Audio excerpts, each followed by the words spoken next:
Morning students. आज हम सभी प्रश्न उत्तर करेंगे। तो पहला प्रश्न हमारा है, किसान खेत में क्या क्या करता है। इसका उत्तर आएगा, किसान खेत में अत्यधिक परिश्रम करके खेत जोतता है, पानी भरता है, गेहूं के बीजों की बुवाई तथा फसल की कटाई करता है। जब भी किसान खेत में फसल बोता है तो उससे पहले वो क्या करता है, किसी भी फसल को उगाने के लिए किसान को बहुत ही अत्यंत कठिन परिश्रम करना पड़ता है। उसके लिए उसे खेत की सफाई करनी पड़ती है, खेत की मिट्टी को बराबर करना पड़ता है, उसे बराबर जोतना पड़ता है, कई बार उसमें पाटा लगाना पड़ता है, पानी भरता है, फिर बीजों को बोता है, पेड़ों की देखभाल करता है। इस तरह से उसे बहुत सारा कठिन परिश्रम करना पड़ता है। प्रश्न 2, मशीन में गेहूँ के पके पौधों के गट्ठर डालने पर क्या होता है।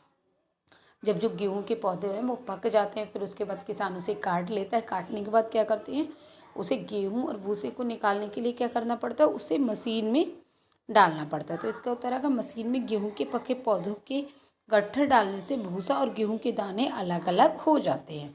जब पौधों को डाला जाता है तो क्या होता है कि जो पौधे होते हैं वो भूसे में परिवर्तित हो जाते हैं और जो गेहूँ के दाने होते हैं वो अलग हो जाते हैं। इस तरह से गेहूँ और भूसा अलग हो जाता है। प्रश्न 3, बोरी में भरे हुए गेहूं का चक्की पर क्या किया गया। अब गेहूं के दाने निकल आए, गेहूं के दानों को क्या किया, बोरी में भरकर बाजार में पहुंचा गया। अब जब बाजार में पहुंचने के बाद जो गेहूं में बोरी भरे तो उसे चक्की पे ले जाएगा। चक्की में क्या किया गया था उसके साथ। उत्तर, बोरी में भरे हुए गेहूं को चक्की पर डालकर आटे में परिवर्तित किया। उसे चक्की में डाला, चक्की ने क्या, उसे बहुत बारीक बारीक पीस दिया और गेहूँ किस में बदल गया, अब आटे में। प्रश्न 4, निधि की माताजी ने आटे के साथ क्या किया। अब जो गेहूं था आटे में बदल गया, लेकिन आटे के साथ भी अब क्या किया गया। इसका उत्तर आएगा, निधि की माताजी ने आटे को छलनी से छानकर उस पर पानी डाला।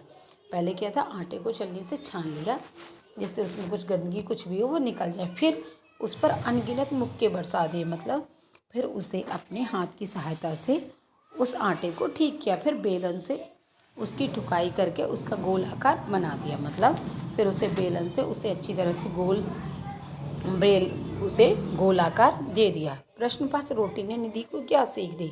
इसका उत्तर आता है, रोटी ने निधि को संकट के समय धीरज रखने की सीख दी। जो निधि थी उसे रोटी से ये सीखने को मिला कि हमारे सामने कितना भी बड़ा संकट क्यों ना हो, लेकिन संकट के समय हमें हमेशा धीरज रखना चाहिए। धन्यवाद।